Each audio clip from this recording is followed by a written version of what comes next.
Welcome to Tech Intersect. I'm your host, Tanya Evans, and my life and work exist at the heart of law, business, and technology. Yeah, I've earned a few fancy titles and degrees over the years, but the bottom line is I'm a writer, speaker, teacher, and lifelong learner, and I'm really excited that you've joined me on this journey. So what is Tech Intersect? Well, it's authentic, empowering conversations with really interesting guests who demystify complex topics to prepare you for the future. Because your future is now. And it exists where law, business, and tech intersect. Get ready to listen, learn, and leverage. Let's get started. Hello. I'm your fearless hostess with the mostest, Tanya Evans. And after a brief hiatus so I could tend to an interstate move and the start of a new teaching position and a new school year, all in the midst of a pandemic, I am back now and so very excited to be with you again. I have a lot of great interviews lined up to wind out this year. And oh boy, this year. I hope that you and yours are safe and sound and very well, and that you're taking care of yourself, mind, body, and spirit. Now, also back by popular demand is my free 1-hour masterclass on everything you need to know to get off of the sidelines and into the crypto world safely, legally, and competently without having any tech or finance experience. This class is for new entrants for sure, but also for those who need a little refresher, need to refresh your skills and learn the latest, especially for women. And fun fact, the demographic of women is the fastest growing demographic to buy cryptocurrency. So you definitely want to make sure you're not left behind. The masterclass is on October 3rd at noon Eastern Time. Details are available at advantageevans.com. That's advantageevans.com. Spread the word, tell a few thousand of your closest friends, and I look forward to connecting with you on October 3rd. Now, let's talk about this week's episode. Securities, commodities, money transmission. Oh my. If you're in the business of providing legal advice to people and entities in technology or finance or both, or those whose business is currently being disrupted and forever changed by blockchain or cryptocurrencies, this episode is for you. But are law schools preparing students to represent folks at the leading edge of law, business, and tech?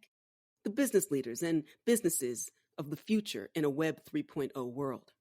Well, I ask those questions and we explore it in this episode with MakerDAO's General Counsel, Brian Avello.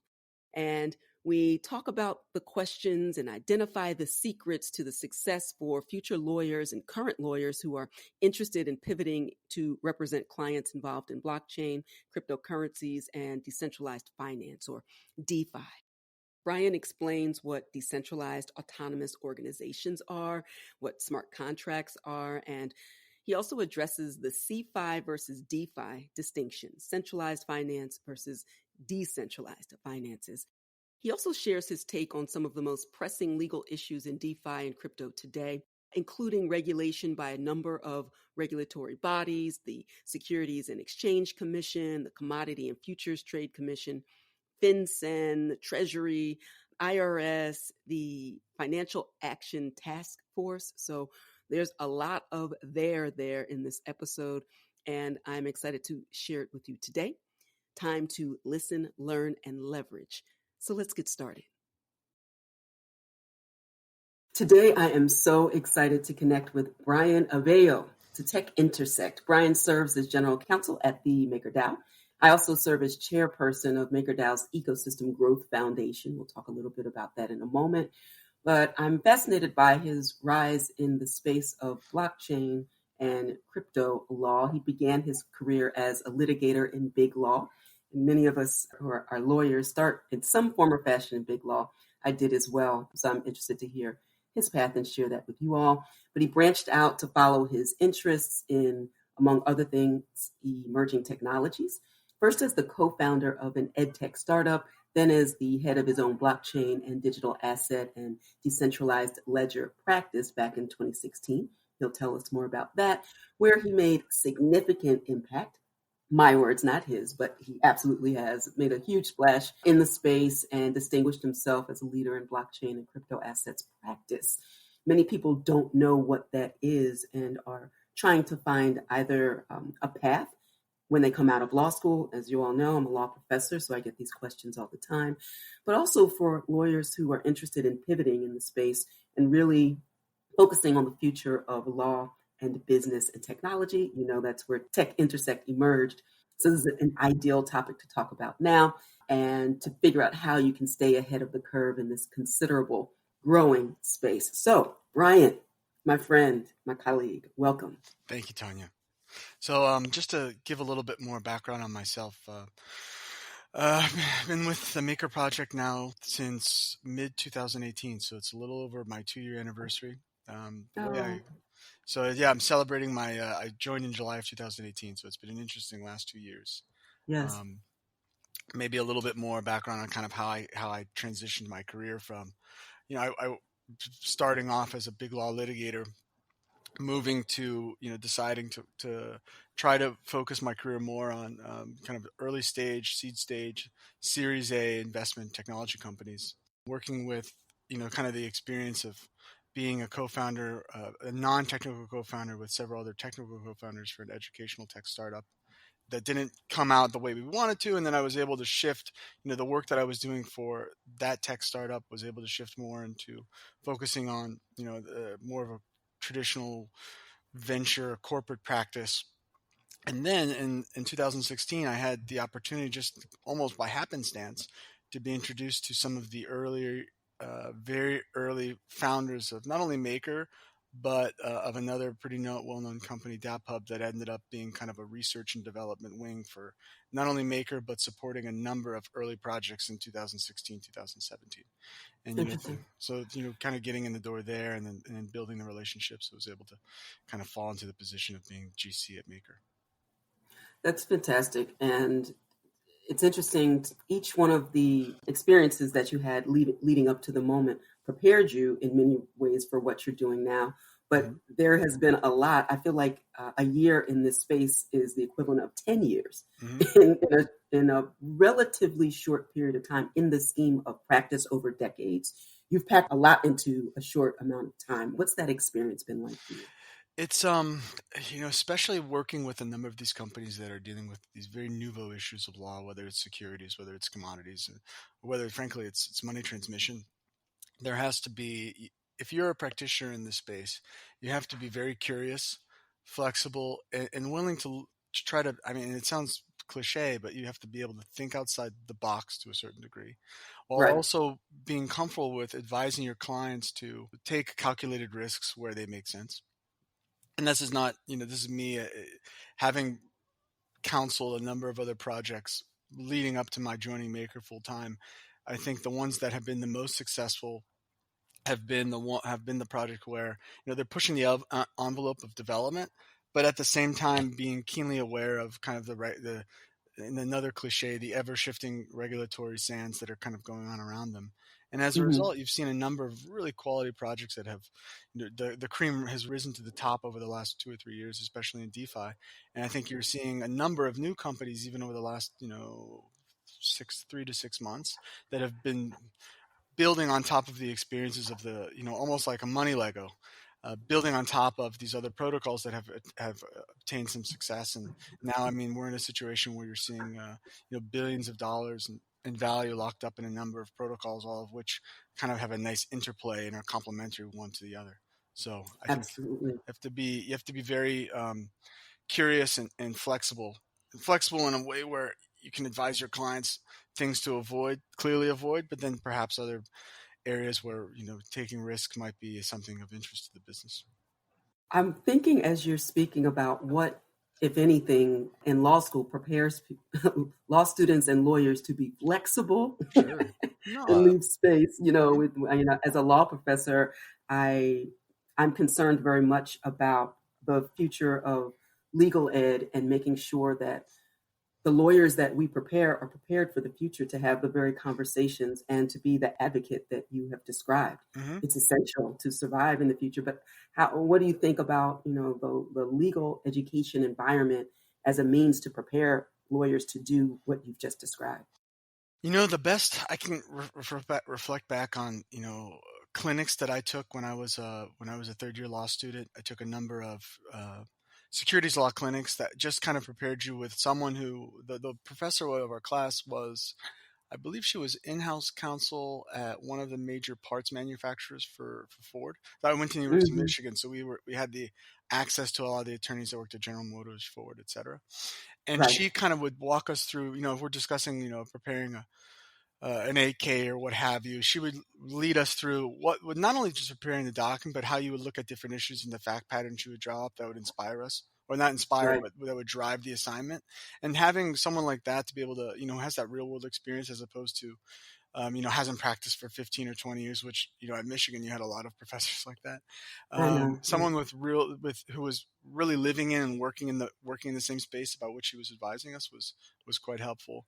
But then also, probably I had another professor who was securities regulation professor that had worked a number of years at the SEC. So he was able to kind of give us insights as to what was kind of going on at the agency, or what the agency's perhaps was thinking in bringing XYZ case, and how we were discussing it when we were going through our classwork, which was quite helpful. So you got a kind of a bifurcated view of one on the side of the practitioner, how you're preparing different filings, looking at different problems, but also on the regulatory side about how the SEC or what have you would consider XYZ issue. This was in 2008, so this is even before Right. Bitcoin. But at the time, there were a few other things going on in the market that were distracting a lot of law students. So it's good practice to have.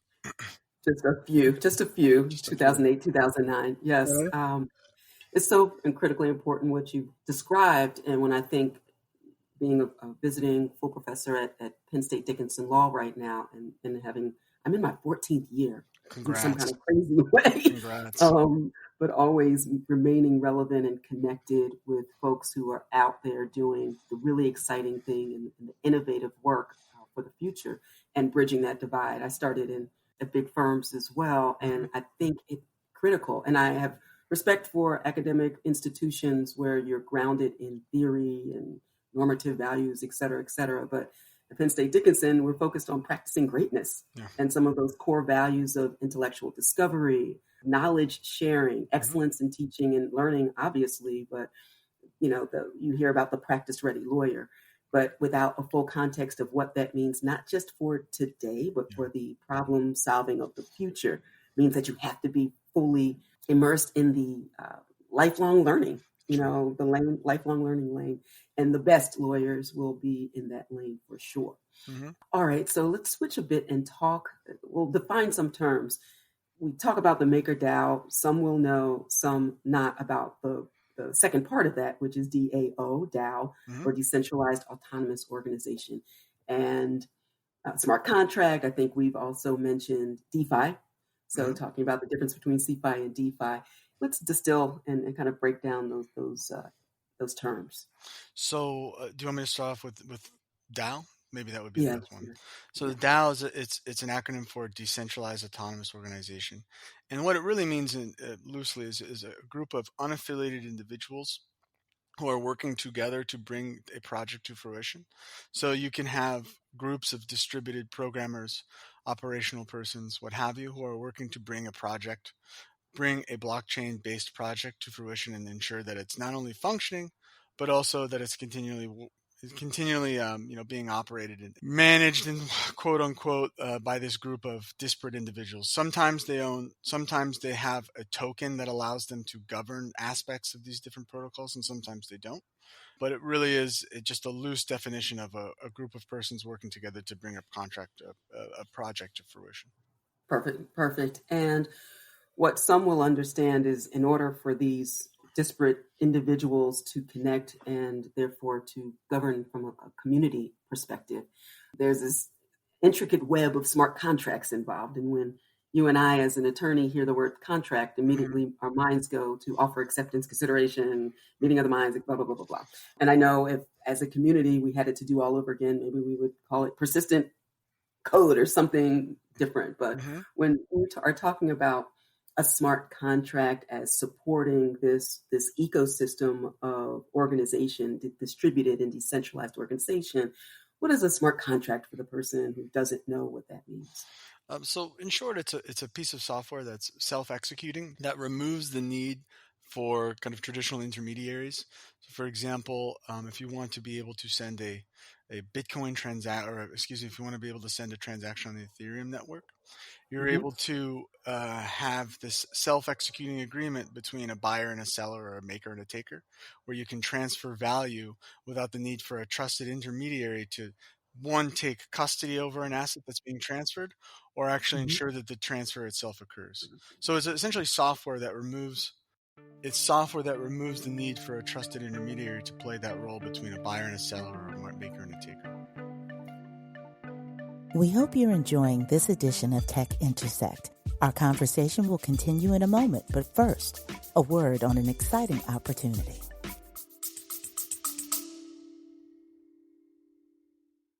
You love listening to podcasts, but have you ever thought about starting your own podcast? Maybe you want to build a brand, grow your business, or are looking for an excuse to talk about your favorite hobby. Whatever your reason for making a podcast, Buzzsprout is the place to start. Since 2009, Buzzsprout has helped over 300,000 people launch their own podcasts. Buzzsprout walks you step by step through the whole process and will give you powerful tools to start, grow, and monetize your podcast. Ready to get started? Click the link in the show notes to get our free step-by-step guide to starting your podcast today. There's a more cost-effective and time-efficient way to reach your leading-edge learning and earning goals to put you ahead of the stiff competition in this fast-paced, tech-driven economy. You need skills, credentials, and a fast track to a competitive advantage. You need it now more than ever, and I can help. Invest in the future you've always wanted, and in as little as 3 weeks, you'll be on your way to greater autonomy, control, and opportunity in your life. The Advantage Evans method puts you ahead of the curve with condensed, comprehensive online courses, curated content to leverage your current skills and expertise in order to succeed in the new economy, live coaching with me, networking opportunities, and a digital badge on completion. Upcoming courses include From Cash to Crypto, Buying Your First Bitcoin, and Register Right, Protecting Your IP, Brand, and Business. Ready for your advantage? Well, get on the fast track to learn and earn at AdvantageEvans.com. And now, back to the conversation. Perfect. And the difference between CFI and DeFi. Sure. So CFI means centralized finance, and it's a way. I don't think of it as a pejorative term. Perhaps some others do, but it really, it sometimes it can be, if depending on if you read Twitter or not. But but it's essentially it's an institution that takes custody of an asset. It can refer to banks. It can refer to different blockchain based, well, not blockchain based, but lending companies that will take possession of your Bitcoin and extend a Mhm. loan out to you in USD or another fiat or another token, what have you. But it really is a focus on a financial intermediary that takes possession or custody of your asset. Whereas in decentralized finance, or DeFi, and I'm sure your listeners have heard this, not only me bring it up, but it's been very popular as of late. It is a non-custodial platform, and the key focus here is non-custodial, meaning that Alice, don't have to rely on anyone. If you want to be able to send your crypto asset to Bob, A to B, you don't have to rely on a third party to actually take custody of your asset, control it for a bit before you transfer it to someone else. Mhm. So you can do all of these interesting sort of financial interactions without having a bank or a cooperative union or what have you in between the peers who are exchanging value. And that in essence is DeFi. You're able to do all these things without having that traditional regulated entity that stands in between the transaction. It's perfect. I often hear new entrants into the space be both excited and terrified by the prospect of having that level of autonomy and control Hmm. over their assets. And it is a complete mind shift back to, putting the person in full control of their finance and their financial dealings. Hmm. And that's what makes it quite exciting for me. There are also cautionary tales about, not, you're going to kind of not your keys, not your crypto. And Hmm. once you do have it in your possession, treat it like you would if you're going to lose any other wallet. Well, of course. 100% right. And the 100%. ownership and control over custody is a really important solution, but not to be entered into unadvisedly without knowing what you're doing. But a great opportunity. That's one of the most exciting things for me in the DeFi space. So some of these terms and topics leads me to another conversation about what are some of the most pressing legal issues within the industry broadly, not for any one specific platform, but things that a lawyer in this space would have to know, learn, and become a master at in order to really navigate the space as a matter of practicing law in this industry. Oh Lord, that's a heavy question. Right. It was like on part 5. I we'll wouldn't I finally wouldn't get to it. I wouldn't want your poor students to be stuck in the basement of the law library for the next year and a half. I would. No, even after they graduate, they Oh, have yeah. to go out and get a job. Fair. No, but I think if to just give a kind of a 10,000 foot look at what were probably the most pressing areas of interest, it's difficult because, well, on one hand, the SEC, obviously the securities issues regarding different tokens and the manner of Right. sale, et cetera, and their classification, investment contracts. So I think anyone who's becoming familiar with the space in general, any lawyer who wants to become educated in the space in general would be well placed to start with having a good understanding of not only the basic investment contract analysis through Howie, but how the SEC and some other agencies all over the world have looked at the sale of tokens.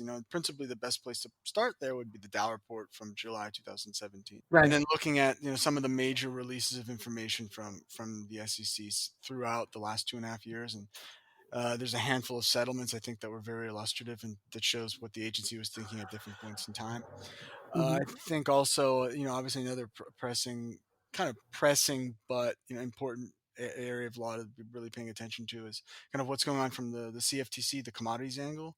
You want to be familiar not only with the Commodities Exchange Act, but some of the settlements and guidance the CFTC has put out, and they've put out some very clear, easier to follow guidance. Whether it's with actual delivery, last spring, or a number of settlements that they've been able to announce recently, right? I think on the Right. FinCEN Treasury side, you have to be familiar with all the guidance that's come out since 2013, especially the May 2019 guidance, principally because much of what was coming out of that guidance in my opinion, has influenced the trajectory and growth of not only DeFi, but CFI as well, and some of the new products that are being launched on the markets. And then I think more from an international scope, there's a international organization called the Financial Action Task Force, FATF, that has been looking Yes. at, even though I believe the U.S. was the head of FATF for the last cycle, the Germans are the head of FATF now, but that's one agency that if you're interested in working in this space, because so much of it deals with the transmission of value, you have to be comfortable with not only what's coming from, the FinCEN Treasury angle, but also kind of how these international organizations that advise or provide recommendations to the G20, how they're looking at, different regulations for money transmission. So I think those 4 areas would be the high levels that if I were an interested law student that you should start to become familiar with. And then as you go through down that rabbit hole, there are a variety of things that keep popping up one way or another. And obviously there are other things too. Tax is always an issue. IRS has been putting out some recent guidance on taxation of income from doing micro tasks and things, and hopefully we'll see it. There may be some guidance about the proof of stake at some point. I know there's a lot of lobbying in DC about that over the last few months. So Right. I think, principally the SEC, CFTC, FinCEN, Treasury, and FATF would be the things that would be the most interest to a U.S. law student. And then obviously if Right. if you have an interest in kind of what's going on overseas, the Japanese Financial Supervisory Authority has put out, quite a bit of writing about how they're looking at different digital tokens. Singapore is another very active jurisdiction. And then, obviously Western Europe and Germany has been pretty active as well. So there's a lot there. That's extremely helpful. And for the listeners, I will drop in the show notes a link to the DAO report, some of the most recent guidance. Particularly, it is interesting with some of the SEC settlements that are certainly illustrative. Things from the CFTC, also some of those recent items from IRS and Treasury, and a link to FATF as well. You mentioned a bit about DC lobbying, and I always turn my attention also to what is coming down the pike as a matter of legislation, and knowing over these years the fits and starts for the Token Taxonomy Act and things of that nature. But I did see yesterday that Darren Soto's, a couple of his blockchain bills at least made it out of committee Yeah, as an amendment to something bigger. I thought that was a big idea. Did you see that, or you have any thoughts about I that? did hear that. I haven't had a chance to look at the actual bill he submitted, but the fact that it's gotten out of committee shows something, because that's always the first and perhaps biggest impediment for getting a bill out, at least on the House side. Darren Soto's a Right. Democrat, so if it goes to the floor, one would imagine it'd be approved. Who knows how it goes in the Senate, but getting out of committee is a big thing, because I think language that finds itself getting out of committee, even if it doesn't pass in a bill, at some point later on will find itself in another bill that may get passed. So you have to be aware of kind of what's going on coming down the pipe, especially if it gets out of committee like Representative Soto's bill did. Absolutely. That's exciting. We'll also put a link to that. I haven't gone into the weeds of it, but I was excited about that forward progress, because that's a really promising step for all the reasons that you mentioned. Mm-hmm. Okay, so we are winding down. This went incredibly fast. Sorry, I knew that it would. I need to slow down. No, this is perfection, because this could be a 5-part series that would go on for days. So the fact that we were able to cover so much in this space, and then we will leave it to students of the space to click through all the information and come on in, dive in. The water's fine. The rabbit hole continues to exist. It will pull you in. What are you most excited about in the space, particularly practicing as a blockchain and crypto lawyer? What are you most excited about now and kind of for the future? I've been paying a lot of attention to what's kind of going on in DeFi generally, because and one thing for your students, when you're working in a specific industry, you're working for a specific company, it's never enough to be familiar with only your company's issues, because when you're working for a project in DeFi, for example, what's going on and how developments are going forward with, whether you consider them a competitor or a complementary service, it's always good to be familiar with not only your own platform, but everything that's kind of coming out, the cutting edge stuff that's being launched, because it can inform the way that you advise or make decisions or advise on decisions in your own company. So it's always good to kind of stay as there's a lot of information out there, but it's good to stay as abreast of it as you can. I think probably the most interesting thing for me, outside of Maker, obviously, is I've been really following this the development of Yearn Finance over the last few weeks, and kind of seeing this a very organic DAO being sprung up, and seeing how they're organizing, compensating and actually bringing on these different contributors, and really putting what seems to be a very successful kind of foundation for the remainder of the project as it goes forward. And just the speed in which they're launching products and such has been really kind of fascinating to watch on the sidelines. But yeah, we'll see. I think there's some guidance from FATF that supposedly will come out at some point next year, and should see that kind of come down the pipe. And I think one thing I neglected to mention is the Office of the Comptroller of the Currency, which was has a former GC from Coinbase, Brian Brooks, has been making some announcements about a nationwide fintech charter, and I'm kind of interested to see how that litigation goes with New York State, because I think they're going to be litigating with the Department of Financial Services for probably the remainder of the year at least. So seeing that play out in real time is pretty fascinating. That is true, and that is interesting. I don't know enough about Yearn Finance right now, but did see recently some connection to Coinbase, and that caught my eye, and I will definitely drop a link for folks to learn more about that particular project. Fantastic. Well, I appreciate you so much, Brian Avello, and I look. De nada. And I've enjoyed getting to know you, working with you, and building with you in this considerable space as we continue to learn as lawyers and appreciators of this space at a high level. I look forward to the future as well, and I love how you move in the world. So thank you for all that you're doing to advance the ball in blockchain law and beyond. Thanks, Tanya. Very kind. I much appreciate it. Obviously, I really enjoy working with you. Thanks for the time and the opportunity to chat a little bit in the podcast. And if you ever want me to come back and do a 5-part series or what have you, I'm happy to make the time, always. Well, you all heard it here. We now have witnesses. I believe this is the contract. I don't know how smart it is, but thank you. No problem. Many thanks to Brian for taking time out of an exceedingly busy schedule to share his invaluable insights on the practice of blockchain law and some of the most interesting and pressing legal issues in DeFi. Now, remember, in addition to delving into the guidance and the actions coming out of various agencies, the best lawyers in this space are intellectually curious ones, those who are flexible and focused on not only identifying the issues, but also problem solving to provide the solutions that we need to best prepare our clients today for the future of law, business, and tech. Now, a few housekeeping notes before we close out. Please, please, please take a moment to like, comment, and share this episode. I need you. Help me, help you, help me to help you.